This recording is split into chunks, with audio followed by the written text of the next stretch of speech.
What's up guys, I'm Coming, and today I'm recapping the latest CWL war with the BostonTeaParty. As you can see, 85 to 84 stars. BTP versus Black Apple. Black Apple is a strong clan and they really brought it to us this time. 93.2% to their 94.1%, so although the percentage fell in their favor, we picked up the extra star. Very clutch war, could have gone really either way. Our MVP of this war is Chester Cheese. He was one of the 2 Town Hall 10s that hit a 10v10 triple in the last 10 minutes of the war.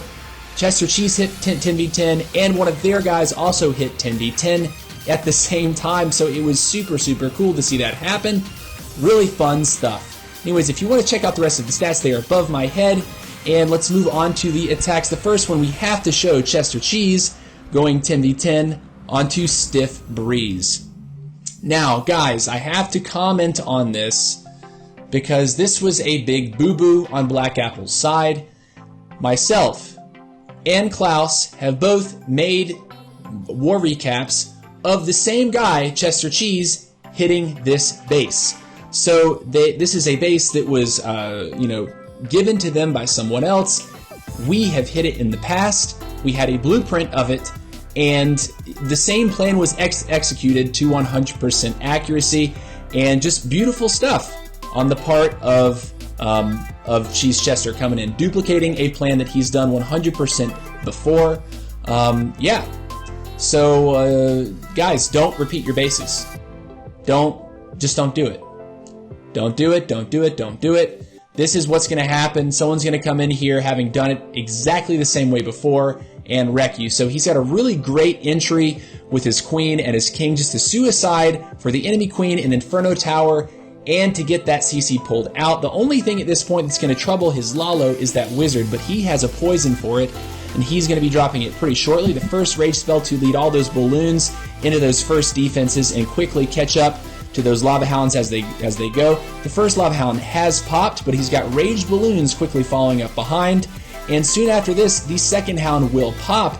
But you know what? It's okay. He's got tons of loons heading into both of these air defenses with a skeleton spell to help clean those up.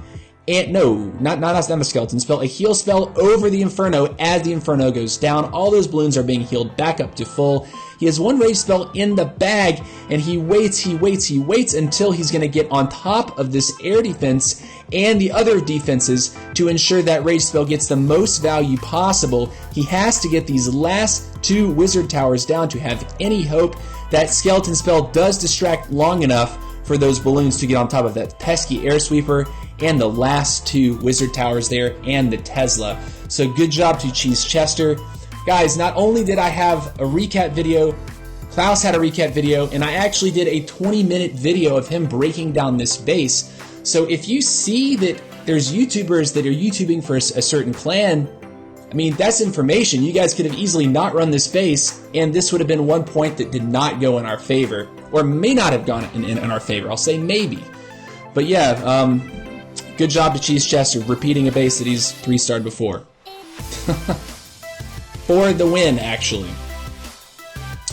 Now, next we're going to be looking at Q-Tech verse number 16. And Q-Tech here is bringing the AQ charge Lalo. Now, this charge isn't like an epic queen charge. He does get an air defense and the enemy queen and the CC, but he doesn't get 2 air defenses, which is usually what you're looking for when you're trying to do this. But this is just beautiful. And look at his spell composition. He's got 2 poisons and 4 rage spells.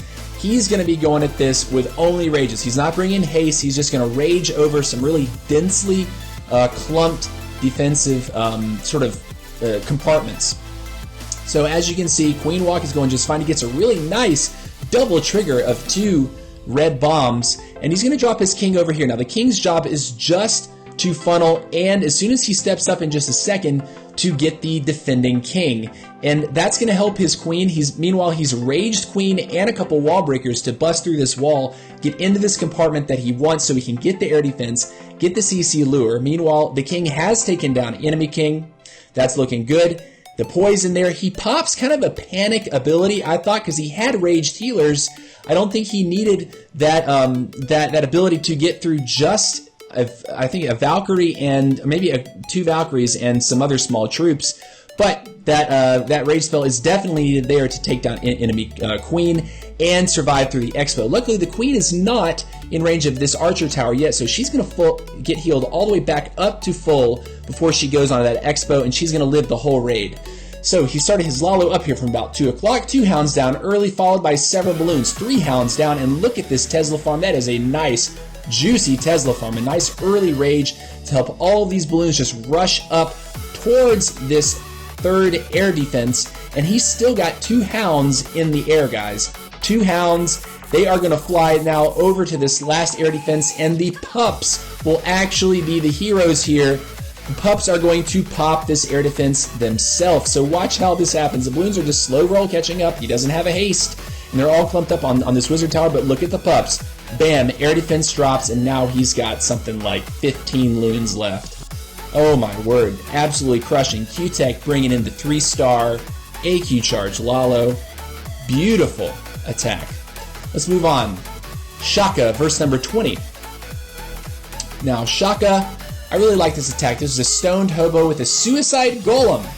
So he's going to he or she, I can't remember if this is a boy or a girl, is going to, because Shaka, I actually grew up with a female Shaka, going to be bringing in 2 poison spells and a golem basically just to tank up these CC troops while a few wizards help to peg off the witch and this baby dragon. And as soon as that happens, you know, I mean, that's basically the end of the golem's life.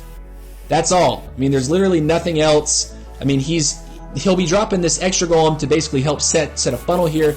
Some more funneling wizards. And look, this is actually kind of scary, and this is why I actually really like this. These golems are basically going to die before he gets into the base. He's going to be down to golemites before he actually gets an entry. But watch what he does with this funnel here. As soon as he gets this cannon, right, that's one end. He's going to get that dark barracks, and now look where the wall breakers are targeting. They're targeting this air defense, which is the next closest structure behind a wall. So that, look at that deep break that he ends up getting. He's down to only golemites right about now. He's got 3 golemites on front of a king, queen, and some bowlers, but watch what they get as they cruise into this base. The jump spell is beautifully placed, and they're going to be trucking forward a rage and a heal to receive these bowlers as soon as they get a little bit closer, and watch what they're going to get. That rage spell is perfectly placed deeply into the base. That heal spell to heal those bowlers back up to full as they cruise on to these last 2 archer towers back here, and those bounces are going to take out those archer towers. Meanwhile, he has taken all of his hog riders at 9 o'clock and a heal spell to receive all of them as they sort of cruise up into these point defenses. Now, he won't get everything with these hog riders here. I believe this cannon right here does actually defeat the last hog rider, but look what he's got left. He's got a barbarian king. He's got an archer queen. He's got bowlers, and they're going to beat through this wall and basically clean house. Let's 4X it. Good job to Shaka. Absolutely cleaning up. That was a really cool, patient entry that ended up getting you a lot of value. Excellent work.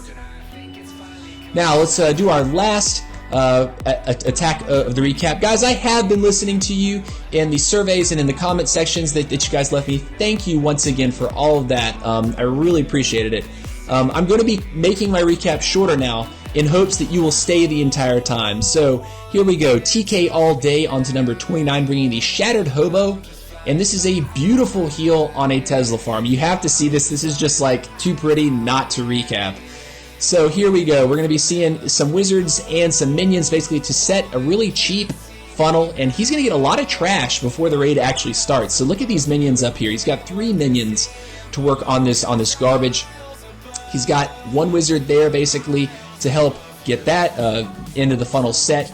And soon he's going to end up dropping some more wizards there. Very good timing on that. Doesn't want that wizard to go down before it's time to drop the golem. Here comes the first golem over here. The golem is going to aggro only 1 of the archer towers, so he drops the second golem right away. That second golem is not close enough to the mortar, so it will target the wall. Very nice. And if you didn't know, that distance is 10 tiles. Test wall breaker fishes out 1 small bomb. Very nice job there. And the wall is open. Both golems are going in, still looking very healthy because he was patient with setting that funnel before dropping those golems. And they're going to go right in here with the king, with the queen, with the bowlers. The jump spell, look at that beautiful placement there. They're going to get a lot of high value as they go into the backside of this base. Poison spell to receive that CC Lava Hound. Now, The poison isn't going to necessarily damage Lava Hound that much, but it is going to do something. Now, as this pops, this is when he really should have used this poison, because those pups are actually going to end up really damaging these bowlers here. But look at this Tesla farm that I was talking about. He finds it, and he drops a heal over that. And look, I mean, that's just a really pretty looking Tesla farm. Effective? Not really. So anyways, tons of hogs survived that. I think he only lost hogs to spring traps. Meanwhile, his queen and his king are beaten through the walls. They're going to end up cleaning more trash. All of his hogs, except for one, have been deployed. He's saving that hog rider for this wizard tower up here very smartly to distract in case he's out of heals and out of health at that point. So he's coming in here. He's going to drop that heal over these last remaining giant bomb spots. He catches one. Very good heads up play there. And he's going to drop his skeleton spell into this compartment. Wait a minute, where'd that last hog rider go? Guess I was wrong. Anyway, so Queen is going to be kind enough to take that wizard tower, and the last defense falls at the mortar. The king and barbarians are cleaning down here. Very nice to TK all day. I loved this raid. I mean, I thought that Tesla farm was so pretty. I mean, it was bad. It wasn't very well engineered, but that was just a really pretty heal spell. Good hogging on the back end. Anyways, guys, I hope that you've enjoyed this recap in its shorter format than usual. Looking forward to next week as we proceed into our last normally scheduled war of the season. We will, if we win next week, we will be going to the playoffs according to our guys. I'm saying that with pretty high certainty that that's what will happen. Anyways, guys, have a good week. Take care. See you later.